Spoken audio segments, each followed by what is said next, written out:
Hello. Today I wan welcome una to another episode of Law in Pidgin. My name na Hope Aziri Oziri.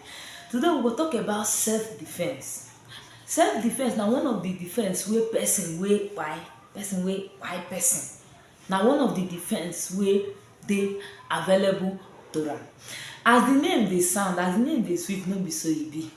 Wetin you dey call or wetin you dey feel say be self-defense, no be wetin law dey call self-defense. Today I go explain to una wetin be self-defense and how that defense go fit take save you if dem accuse you say you kpai or if you truly kpai person.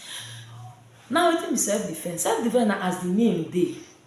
The name e don define himself. E means where you wan save yourself from wetin wan harm you. You wan use your hand save yourself, no be another person. Na you use your hand save yourself. Na wetin be self-defense. Now the law wey talk about self-defense na criminal code, our constitution, then penal code for north. Section 33 of our constitution under fundamental human rights na wetin give you the right to save yourself or your property from harm or from who wan destroy you.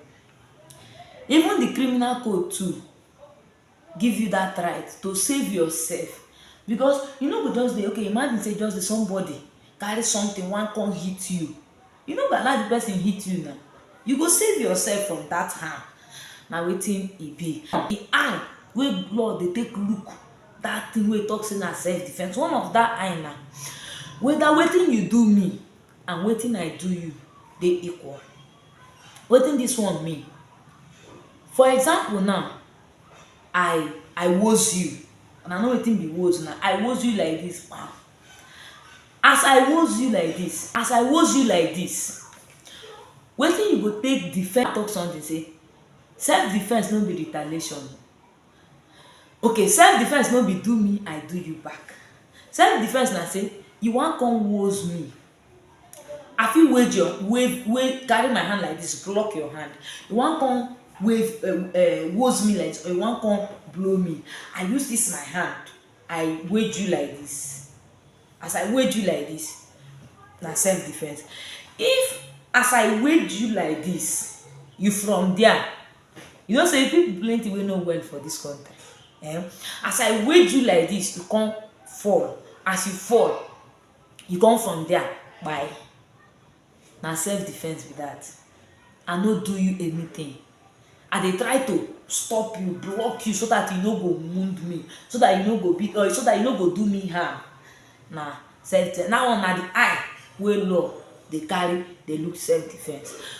Another one na say I dey my house for night around 1 a.m. The one I dey call midnight.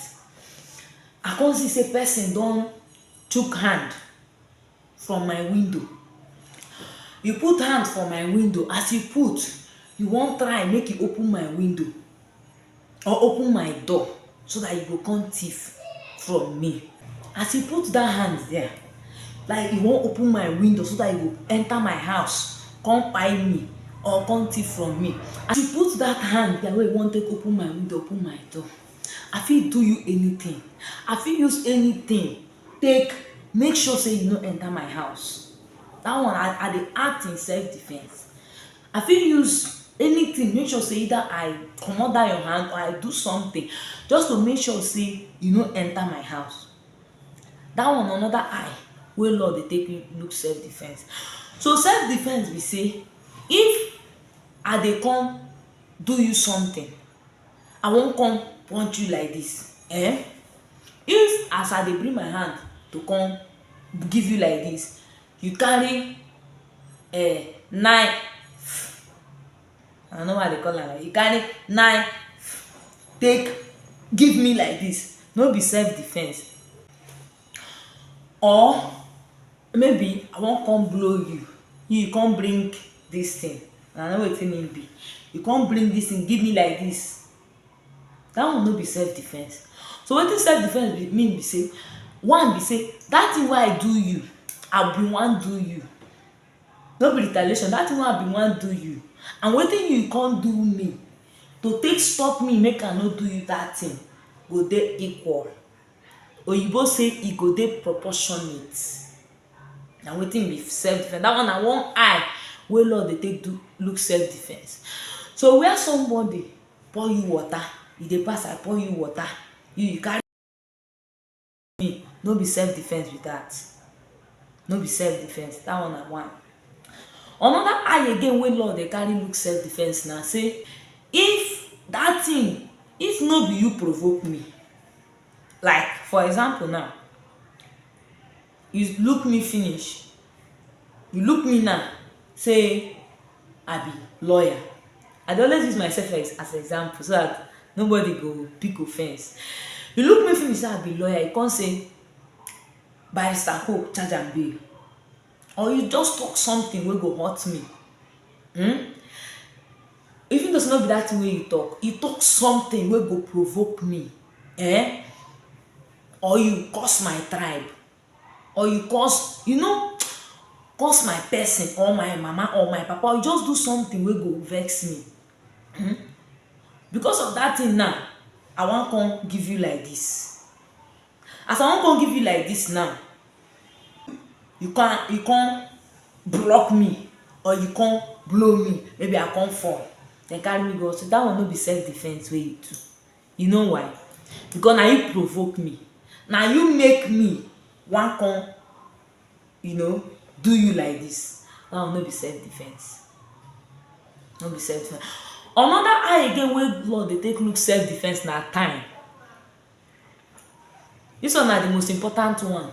Another eye wey law dey take look self defence na time, because we don see cases where be say maybe you go meeting, for example you go family meeting for town hall.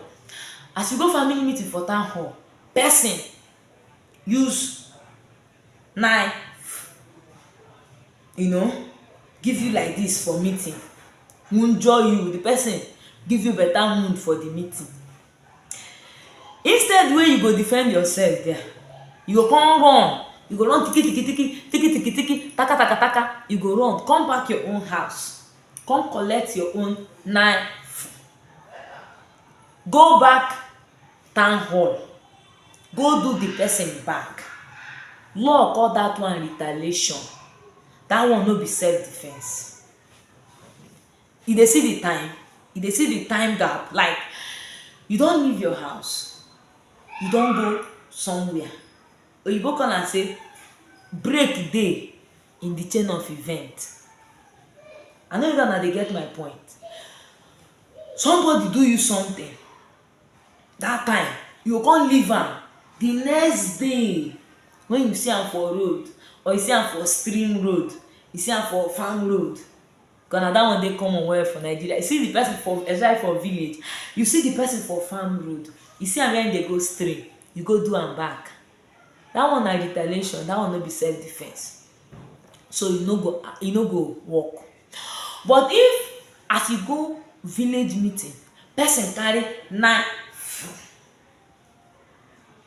come give you like this for meeting, you carry your own block am, you carry your own block am, you carry your own to make sure say do am like this, to make sure say e own no touch you. Dat one na self defence. Even though from there kpai, dat one na perfect example of self defence. You dey defend yourself, because law no talk say make you sit down like this dey look make person kpai you. No be so law talk. Or person come your house to come thief, him carry like this, as him come, him carry like this to come thief for your house. For that process, you eye am. Dat one na self defence. Thank you.